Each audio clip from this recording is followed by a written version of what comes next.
Müharibə dedikdə ağlınıza nə gəlir? Tanklar, raketlər, sərhədləri aşan ordular.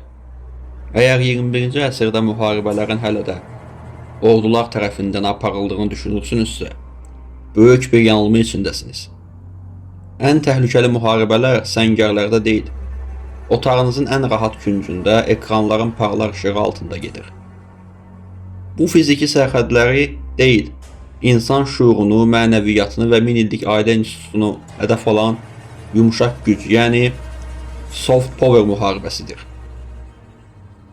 Cəmiyyətləri daxildən parçalamaq üçün artıq şəhərləri bombalamağa ehtiyac yoxdur. Onların dəyərlərini, utanma hissini və əxlaqi sərhədlərini məhv etmək kifayətdir. Bəs bu necə baş verir? Cavab psixologiyada çox yaxşı məlum olan bir konsepsiyada gizlidir. Overton pəncərəsi. Overton pəncərəsi necə işləyir? Bir zamanlar cəmiyyətin dəhşətli, qəbul olunmaz və ya günah hesab etdiyi hər hansı bir davranış forması əvvəlcə filmlər vasitəsilə mühitdə atılır. İlk mərhələdə cəmiyyət buna şok reaksiya verir.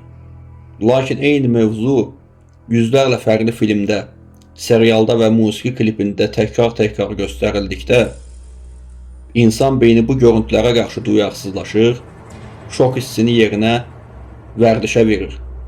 Dünən utanclıq sayılan bir addım, bugün fərqli həyat tərzi, sabah isə müasirlik və azadlıq adı altında normallaşdırılır.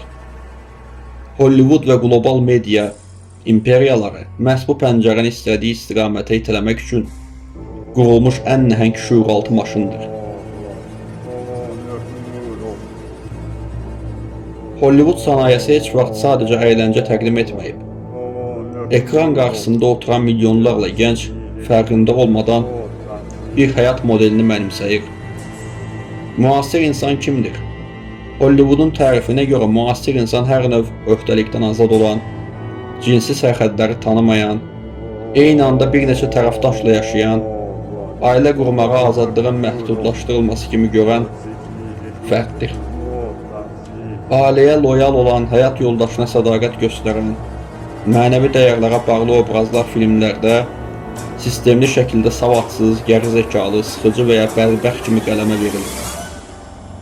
Digər tərəfdən nikahdan kənar, əlaqələri adiləşdirən, çılpaqlığı bir sənət kimi təqdim edən və hər gecə başqa biri ilə olan obrazlar, karizmatik, uğurlu və azad insan kimi beyinlərə həkk olunur. Təxribat bununla da bitmir. Kişi kimliyinin bərpası adı altında gənclərə tamamilə başqa bir zəhər enfektə edilir. Cinayətkarlığın romanlaşdırılması.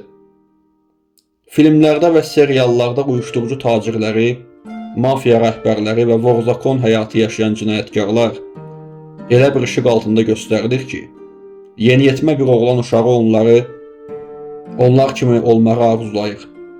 Əsl kişi qanun tanımamalıdır, əsl kişi zorakılıqla məsələ həll etməlidir, çirkin yolla qazanılan lüks həyat namussuz zəhmətdən üstündür. Bu mesajlar şuur altına yerləşdirildikdə nəticə nə olur?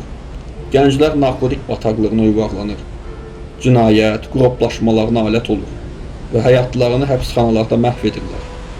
Çünki onlar ekranda gördükləri o suni qəhrəmanların sonunun necə gəldiyini yox, yalnız onların parıltılı tərəfini izləməyə proqramlaşdırılıblar. Məsələ yalnız kinematografiya ilə məhdudlaşmır. Musiqi sənayesi insan psixologiyasına birbaşa təsir edən ən sürətli kanaldır. Bugün dünya pop musiqisinə yön verən nəhəng platformalar və mükafat mərasimləri Grammy və ya MTV artıq açıq-aşkar okkultizm rituallarına ev sahibliyi edir. Diqqətlə baxın, ən çox izlənən musiqi kliplərində istifadə olunan vizual elementlər təsadüfi deyil. Tək göz simvolu, piramidalar, buynuz jestləri, qırmızı və qara rənglərin aqressiv üstünlüyü, bütün bunlar insan şuuruna müəyyən kodlar göndərir. Bəziləri buna sadəcə şou və ya şəhər əfsanəsi deyə bilər.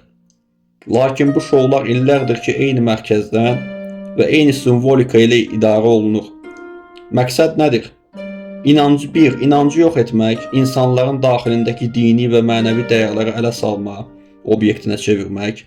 2. Ağlı dumanlandırmaq, Ritmik musiqi və seksual vizuallarla gəncləri daimi həzz arxasınca qaçan, düşünməyən kütləyə çevirmək. 3. Mütləq itaatsizlik. Valideynə, cəmiyyətə və mənəviyyata qarşı üsyanı haqlı azadlıq kimi təqdim etmək. Musiqi ritmləri vasitəsilə beynin alfa və beta dalğalarına təsir edilir. Sözlər təkrarlandıqca gənc fərd bu mənfi mesajları öz daxili monoloquna çevirir. Gənc yaşa tez öl, sərhəd tanıma, hər şeyi sına şüarları məhz bu laboratoriyalarda hazırlanır. Hollywood okeanın o tayındadırsa, digər bir təhlükə hər gün düz evimizin ortasındadır. Teleseriallar. 80-ci və 90-cı illərdə Latin Amerikası, xüsusən Braziliya serialları ilə başlayan bu proses, bugün rəqəmsal platformalar və regional serial sənayesi tərəfindən davam etdirilir. Braziliya serialları cəmiyyətə ilk dəfə neçə dəfə evlənib boşanmağın, ailə daxilində xəyanətlərin və intriqaların necə adi bir gündəlik həyat olduğunu öyrətdi. Sonra səhnəyə rəqəmsal yayım divi, Netflix çıxdı. Netflix sadəcə bir film platforması deyil, ideoloji bir maşındır. Bu platformada çəkilən demək olar ki, hər 10 filmdən 9-unda eyni ssenari təkrar olunur. Əxlaqi dəyərlərə sahib çıxan qəhrəmanlar pis, bütün çərçivələri yıxanlar isə qəhrəman elan edilir. Və bugün ən böyük müzakirə mövzularından biri Türk seriallarıdır. Bir zamanlar tarixi və ailə dəyərlərini təbliğ edən seriallar son illərdə tamamilə fərqli bir məcraya yönəlib. Zəngin həyat, şiddət mənşəyi, bəlli olmayan pullar, ən yaxın dostun həyat yoldaşına göz dikmək, nikahsız münasibətlər və ailə içi xəyanətlər hər axşam milyonlarla evə yayılır. Məhz bu təhlükənin fərqinə varan bəzi cəmiyyətlər artıq həyəcan təbili çalmağa başlayıblar. Bu yaxınlarda Rusiyada mühafizəkar qruplar və cəmiyyət nümayəndələri küçələrə çıxaraq geniş miqyasda aksiyalar keçirdilər. Tələb aydın və kəskin idi. Ailə mənəviyyatını pozan, xəyanəti normallaşdıran və gənclərin psixologiyasını zəhərləyən Türk və Braziliya serialları qadağan edilsin. İnsanlar dərk edir ki, bu seriallar sadəcə bədii uydurma deyil. Onlar real həyatda boşanma faizlərinin kəskin artmasına, ailə içi inamsızlığa və gənclərin evlilikdən qaçmasına birbaşa səbəb olur. Bütün bu mənzərə bizə bir gerçəyi göstərir. Qarşımızda təsadüfi inkişaf edən bir mədəniyyət yoxdur. Qarşımızda insanı öz kökündən, dinindən, ailəsindən və mənəviyyatından qoparıb, onu yalnız istehlak edən, həzz arxasınca qaçan bir köləyə çevirmək istəyən sistemli bir layihə var. Ailə cəmiyyətin son qalasıdır. Əgər bir millətin ailə institutunu dağıtsanız, o milləti işğal etmək üçün tək bir güllə belə atmağınıza ehtiyac qalmaz. Çılpaqlığı müasirlik sanan, cinayətkarları qəhrəman kimi görən, xəyanətə azadlıq kimi qəbul edən və uyuşturucu bataqlığında boğulan bir nəsil öz gələcəyini öz əlləri ilə məhv edəcək. Bəs həll yolu nədir? Biz ekranları tamamən söndürə bilmərik, lakin nəyi izlədiyimizi və övladlarımıza nəyi izlətdiyimizi seçə bilərik. Media savadlılığı, ekran qarşısında hər veriləni qəbul edən yox, filtrdən keçirən şuurlu izləyici olmaq. Alternativ məzmun, gənclərimizə saxta mafiya qəhrəmanlarını deyil, real tariximizi, elm adamlarımızı və əxlaqlı şəxsiyyətləri rol modeli kimi təqdim etmək. Ailə içi ünsiyyət, ekranların soyuq işığını ailə istiliyi ilə əvəz etmək.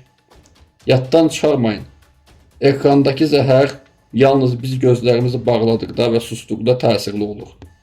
Gələcəyimizi, mənəviyyatımızı və ailəmizi qorumaq bizim öz əlimizdədir. Qaranlığa lənət oxumaqdan sağının, bir şam da siz yandırın. Dostlar, bura kimi. Videomuzu bəyəndinizsə videonu bəyənməyi, bəyənmədiysəniz bəyənməməyi, rəy bölümündə videomuza rəy yazmağı unutmayın. Sağ olun və Allah amanında qalın.